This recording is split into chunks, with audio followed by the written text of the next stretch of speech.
guys, welcome back to the channel.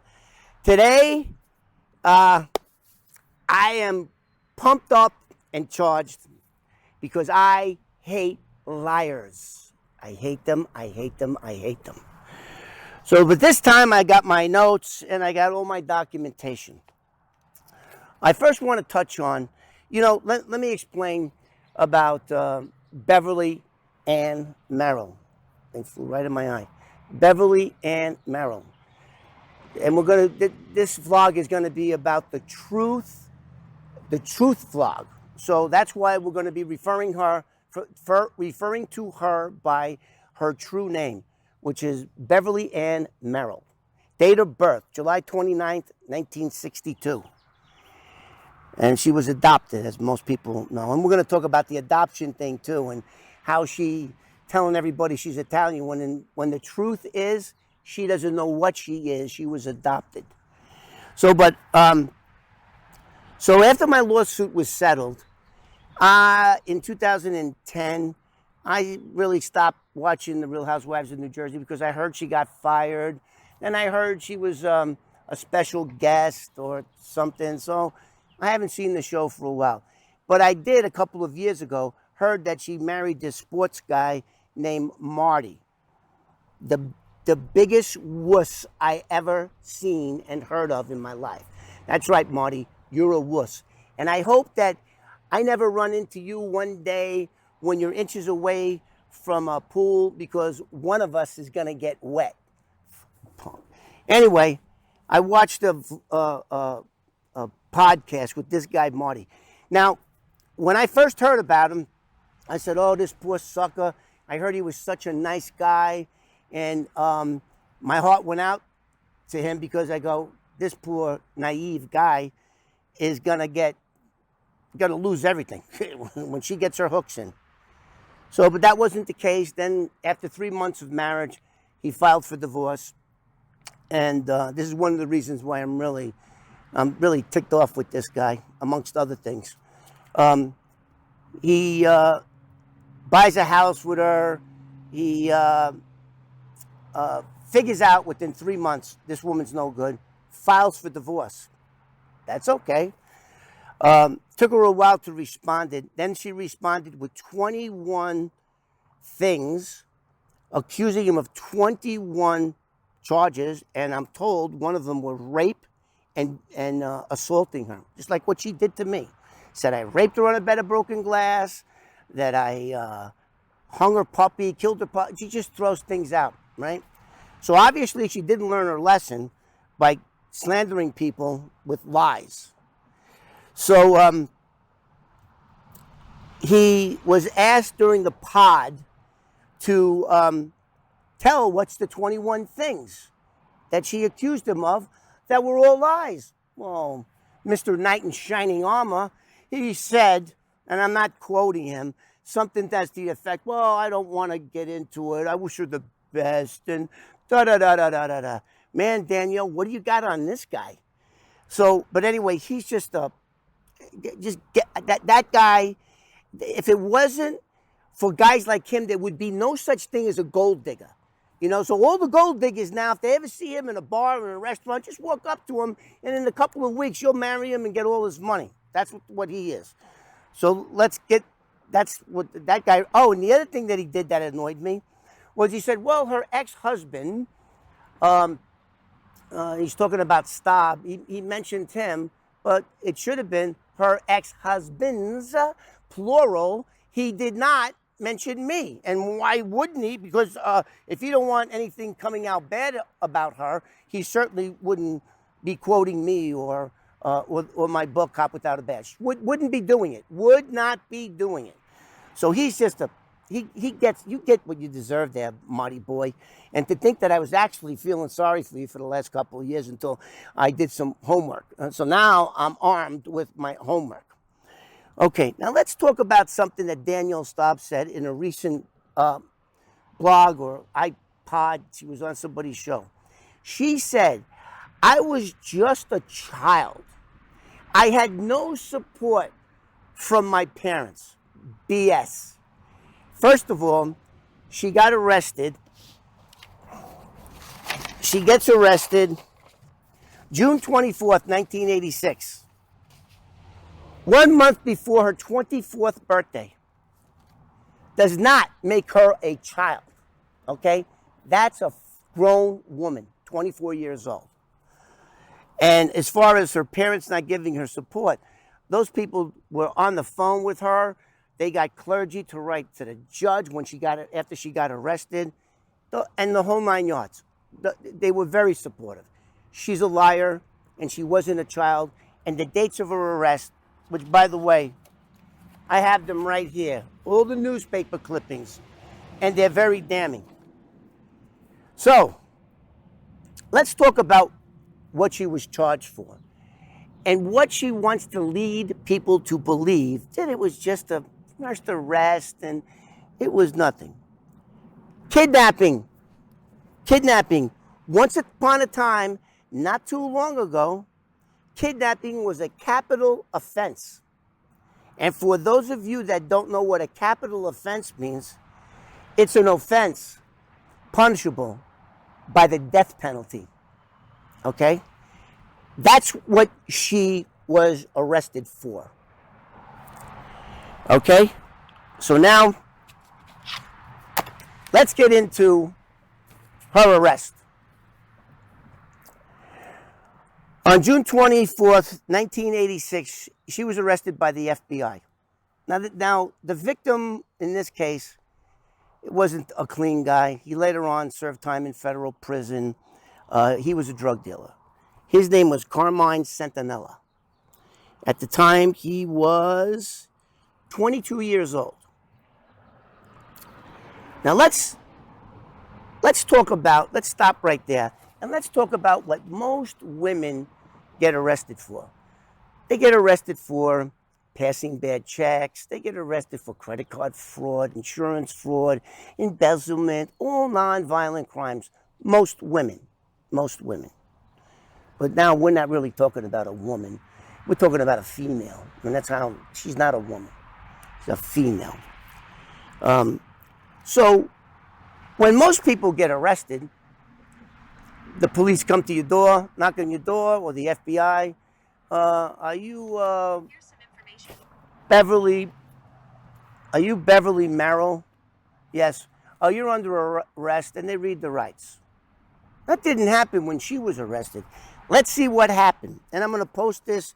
We're going to put this in the, we're going to put a link to this, and you can all read it. And this is the Miami Herold, June 24th, 1996. Let's see how she was arrested. Oh, it says here that the FBI arrested her with their SWAT team. And let's see what they found when they arrested her. Well, they found 10 kilos of cocaine. They found 3 fully automatic weapons.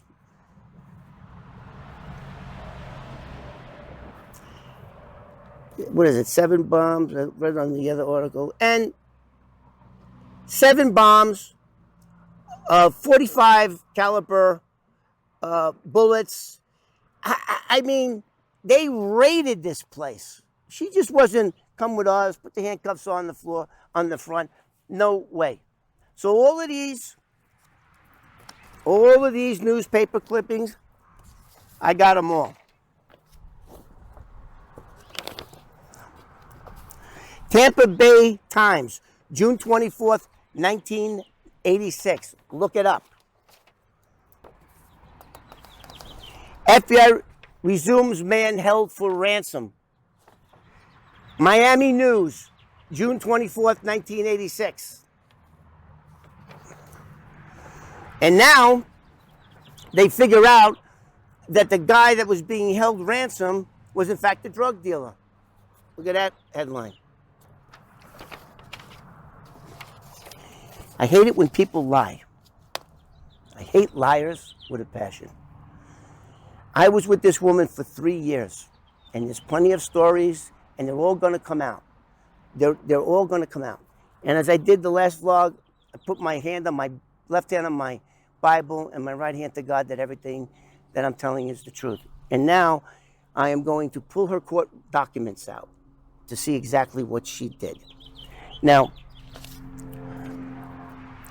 I spoke to Carmine Centinella when my lawsuit was ongoing, and I had him all set up. He lives in Utica, New York, at that time still with his parents, and I asked him what happened. And with me in California was Danny Aguilar, the guy that grabbed him and took him, kidnapped him with Danielle Staub and some other guy.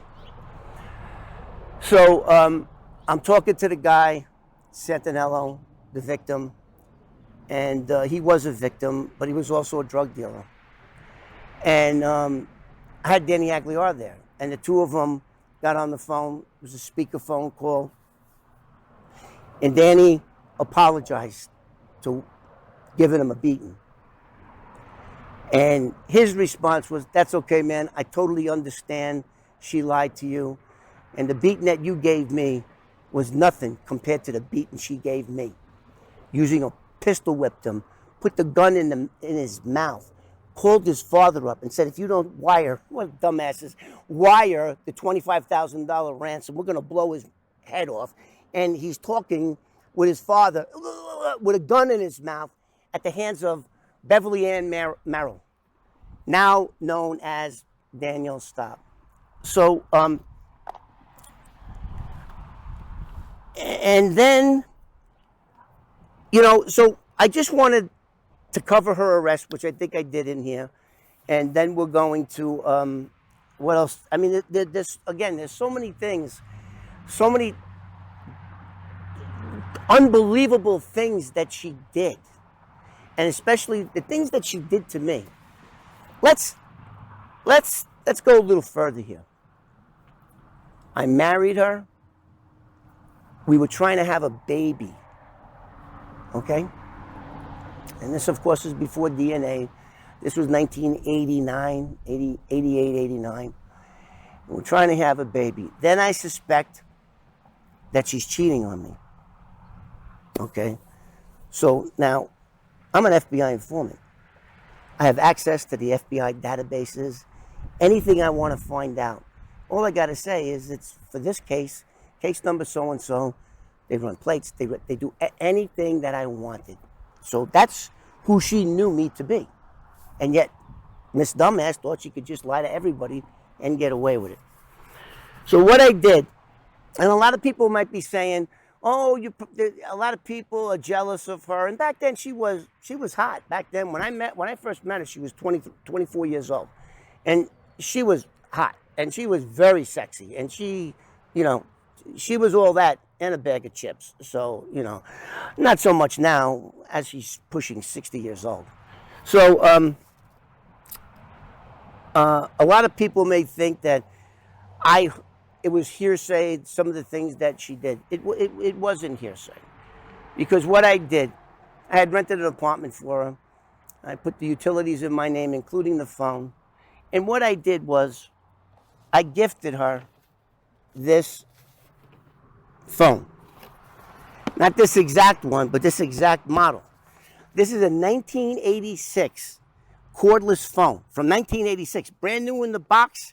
And you might be saying, how did he get that? Well, so what I did was, the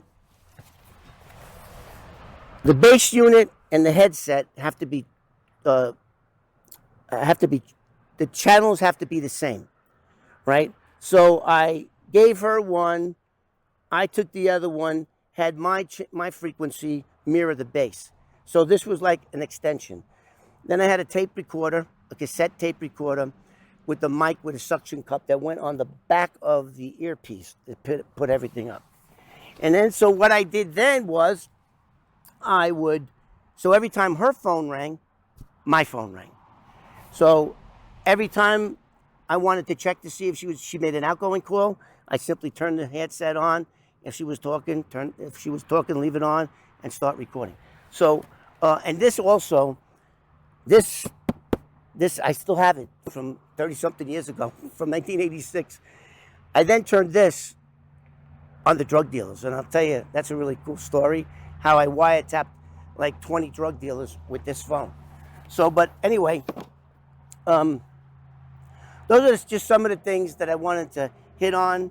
And for all you stupid, naive people out there that believe that she's such a wonderful person, she's anything but.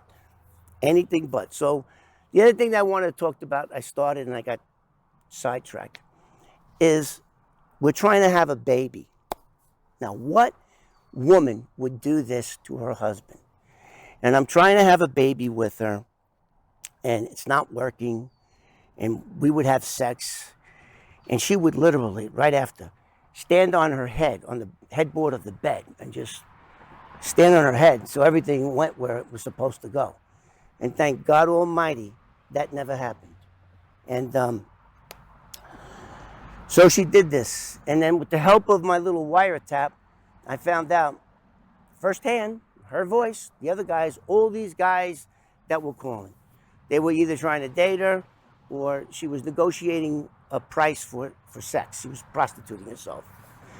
And then I went a little further and I located, well, I'm going to save that for another vlog. But anyway, I found out definitively that the men that she was having sex at the same time I was trying to make her pregnant were having sex with her with no condom. No condom. And how do I know? Well, the guy, one of her lovers, told me right to my face that he used no condom and he had sex with her in my marital bed. That's what she did. Who does that? Beverly and Merrill, a.k.a. Danielle Staub. So again, this took a lot out of me. The last vlog with that other idiot that murdered a 5-year-old boy, and now this. So I'm digging back into her past because nothing has changed since 1986 to this very same day. Nothing. And Marty, grow a pair of you know what. Peace out.